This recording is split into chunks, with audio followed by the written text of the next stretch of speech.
Episode 3 শুরুতে আমরা দেখি ডাঙ্ক ঘুমিয়ে আছে। তখন এক জানত, যদি ডাঙ্ককে জিততে হয় তাহলে তাকে অনেক বেশি পরিশ্রম করতে হবে এবং তার ঘোড়াগুলোকেও ভালোভাবে প্রস্তুত করতে হবে। তাই এক ডাঙ্কের ঘোড়া থান্ডারকে অন্যদিকে নিয়ে যায় এবং তাকে বোঝাতে থাকে যে ডাঙ্ক তার আগের মালিকের তুলনায় আকারে দ্বিগুণ বড়, তাই থান্ডারকেও আরও বেশি পরিশ্রম করতে হবে। এতে তারা জিততে পারবে এবং এগেরও লাভ হবে। এরপর এক থান্ডারকে খুব দৌড় করায় এবং যুদ্ধের জন্য ট্রেনিং দিতে শুরু করে। এ সময় এক চোখওয়ালা একজন মানুষ এসে তাদের দিকে নজর দেয় এবং একে জিজ্ঞেস করে সে কি ঘোড়াটা চুরি করেছে। এগ তা অস্বীকার করে এবং বুঝতে পারে যে লোকটি আসলে স্যার রবিন রেসলিং, একজন সাহসী যোদ্ধা যিনি এক টুর্নামেন্টে নিজের চোখ হারিয়েছিলেন। এগ জানায় যে সে স্যার ডাঙ্কান দ্য টলের জন্য কাজ করে। রবিন বলে সে এমন কোনো যোদ্ধার নাম কখনো শোনেনি, তারপর সেখান থেকে চলে যায়। তখন এগ আত্মবিশ্বাসের সঙ্গে বলে যে ডাঙ্ক খুব শিগগিরই বিখ্যাত হয়ে যাবে। এরপর সে থান্ডারকে নিয়ে ফিরে আসে। ফিরে এসে তারা দেখে ডাঙ্ক নিজের কাপড় সেলাই করছে, কারণ এগ সেলাই করতে জানে না। এগ জানায় যে সে থান্ডারকে অনেক ট্রেনিং দিয়েছে এবং এখন খুব ক্ষুধার্ত, সে আগের রাতের বাসি খাবার খেতে চায় না। তখন ডাঙ্ক তাকে সেলাই করা শেখায়। কিছুক্ষণ পর এক টারগারিয়েন পরিবারের গল্প গেয়ে শোনাতে থাকে। ডাঙ্ক তখন তাকে আর্মার পরার কথা বলে, যাতে সে টুর্নামেন্টে গিয়ে লড়াই করতে পারে। এক ডাঙ্ককে জানায় যে তার কোনো ঢাল নেই এবং সে কোনো বড় ঘরানার মানুষও নয়। তাই তাকে আগে লড়ার সুযোগ দেওয়া হবে না, কারণ প্রথম সুযোগ সবসময় বড় ঘরানা ও নামকরা যোদ্ধাদেরই দেওয়া হয়। ডাঙ্ক এসব নিয়ম সম্পর্কে কিছুই জানত না। এরপর ডাঙ্ক বাজারে যায় খাবারের জন্য ডিম কিনতে। সেখানে সে টিসেলকে দেখে, যে জানায় সন্ধ্যার মধ্যে তার ঢাল তৈরি হয়ে যাবে, তারপর সে চলে যায়। এরপর ডাঙ্ক আর এগ একসঙ্গে বসে খাবার রান্না করে খায়। পরে তারা ম্যাচগুলো দেখতে থাকে এবং দুজনেই সেগুলো উপভোগ করে, কারণ এখন এই লড়াইগুলো তাদের কাছে আরও বেশি আনন্দের মনে হচ্ছিল। কিছুক্ষণ পর এক ডাঙ্ককে বলে যে এই টুর্নামেন্টে জিতলে সে খুব বিখ্যাত হয়ে যাবে এবং ভবিষ্যতেও সে ডাঙ্কের স্কোয়ার হয়ে থাকতে চায়। ডাঙ্ক এতে রাজি হয়। এরপর অ্যাশফোর্ডের প্লাম্বার এসে ডাঙ্ককে ডেকে নিয়ে যায়। সে জানায় যে স্যার অ্যাশফোর্ড এই টুর্নামেন্টে অনেক খরচ করেছে, তাই তাদের টাকা তুলতে হবে। ডাঙ্ক বলে তার কাছে এখন দেওয়ার মতো কোনো টাকা নেই। তখন প্লাম্বার জানায় তারা টাকা নিতে নয়, বরং ডাঙ্ককে টাকা দিতে চায়। অ্যাশফোর্ডের এক ছেলে আছে, স্যার অ্যান্ড্রো, যে কখনো যুদ্ধে হারে না এবং সবাইকে পরাজিত করে। যদি ডাঙ্ক তার সঙ্গে লড়ে তাহলে কেউই ভাববে না যে ডাঙ্ক জিততে পারে। তাই তারা ডাঙ্কের ওপর বাজি ধরতে চায়, যাতে তারা অনেক লাভ করতে পারে। বদলে ডাঙ্ক অনেক টাকা পাবে এবং স্যার অ্যান্ড্রোকে হারাতে পারলে তার জিনিসপত্রও পাবে। কিন্তু ডাঙ্ক জানায় সে কখনো প্রতারণা করে জিততে চায় না। প্লাম্বার তাকে বলে যেহেতু তার কাছে কোনো কয়েন নেই, তাই সে যেন পরদিন পর্যন্ত ভেবে সিদ্ধান্ত জানায়। এরপর টুর্নামেন্টের বড় লড়াই শুরু হয়। ডাঙ্ক আর এগ ম্যাচ দেখতে যায়। সেদিন প্রিন্স এরিয়ান লড়াইয়ে নামার কথা ছিল। সে প্রতিপক্ষ হিসেবে বেছে নেয় স্যার হামরে হারভিনকে, যিনি একজন শক্তিশালী ও বড় যোদ্ধা। দুজন মুখোমুখি হয়। প্রথমে এরিয়ান তার আঘাত এড়িয়ে দেয়। এরপর আবার আক্রমণ শুরু হয়। এবার এরিয়ান হামরের ঘোড়াটিকে আঘাত করে মাটিতে ফেলে দেয়। এইভাবেই প্রিন্স এরিয়ান সেই লড়াইয়ে জয়ী হয়।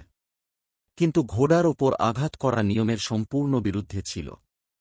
এই কারণেই সেখানে উপস্থিত সব মানুষ ভীষণ ক্ষুব্ধ হয়ে ওঠে এবং এরিয়ানের ওপর হামলা করার জন্য মাঠে নামতে উদ্যত হয়। তখনই গার্ডরা মাঝখানে এসে পরিস্থিতি সামাল দেয় আর ডাঙ্ক ও এগ সেখান থেকে চলে যায়। পরে ডাঙ্ক এগকে সাহসী হতে বলে, কারণ ভবিষ্যতে যুদ্ধের ময়দানে তার সঙ্গেও এমন পরিস্থিতি ঘটতে পারে। এগ চাইত না যে ডাঙ্কের সঙ্গে যুদ্ধে কোনো অঘটন ঘটুক। সন্ধ্যায় আমরা লাজনেল ব্যারাথিয়নকে তার তাঁবুতে দেখি, যেখানে সে এলিস নামে এক মোটা মেয়ের গল্প শোনাচ্ছিল। এটা শুনে এগের মনে হয় এলিস নিশ্চয়ই খুবই অসাধারণ কেউ, না হলে কোনো উচ্চ ঘরের মানুষ তাকে নিয়ে এভাবে কবিতা গাইত না। কিন্তু ডাঙ্কের এলিস সম্পর্কে কিছুই জানা ছিল না, আর আমারও না। হয়তো আমাদের পপ কালচার পণ্ডিত ভাইয়েরা একদিন তার গল্প শোনাবেন। এরপর তারা সেখান থেকে বেরিয়ে আসে। তখন ডাঙ্ক এগকে তার বাবার কথা জিজ্ঞেস করে। এক বলে সে জানে না তার বাবা কে ছিলেন। ডাঙ্ক জানায় তার বাবাও সম্ভবত একজন চোর ছিলেন এবং সে তার সম্পর্কে খুব বেশি কিছু জানে না। ঠিক তখনই এক ভবিষ্যৎদ্রষ্টা নারী তাদের থামিয়ে দেয়। সে ডাঙ্কের দিকে তাকিয়ে বলে সে একদিন মহান যোদ্ধা হবে এবং ল্যানিস্টারদের থেকেও বেশি ধনী হবে।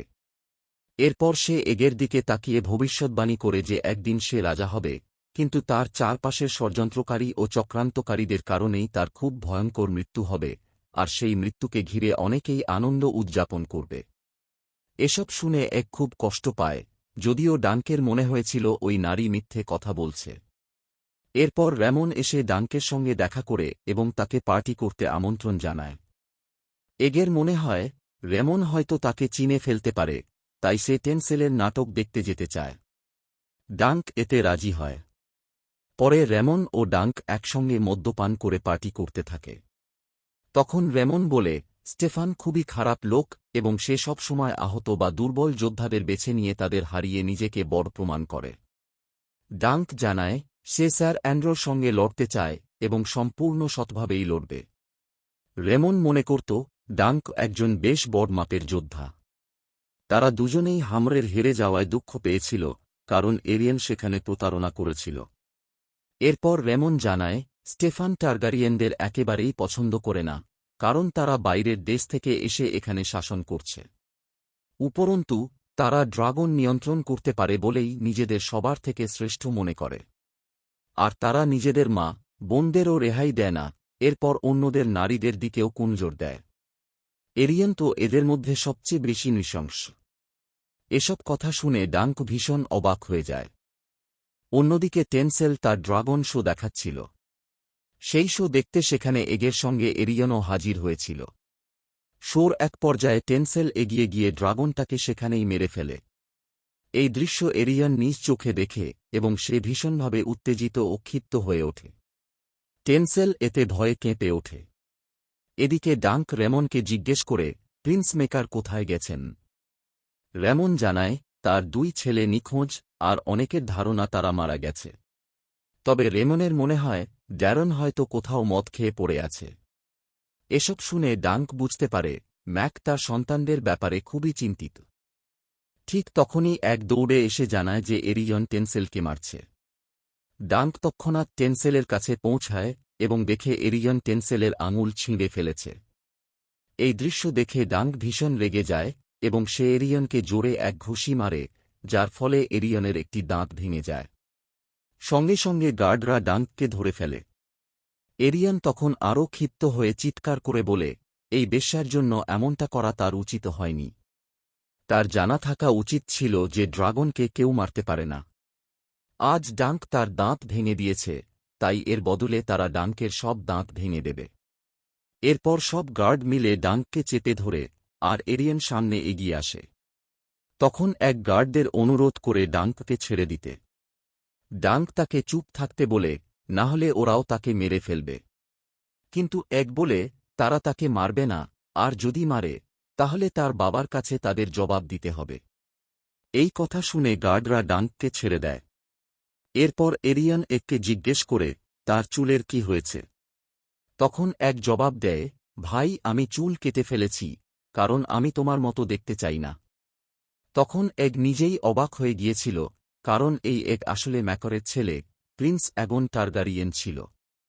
আর এই চমকপ্রদ মোডের সঙ্গেই এপিসোড 3 এখানেই শেষ হয়। তাহলে আপনাদের এই এপিসোড কেমন লেগেছে তা কমেন্ট করে জানাবেন।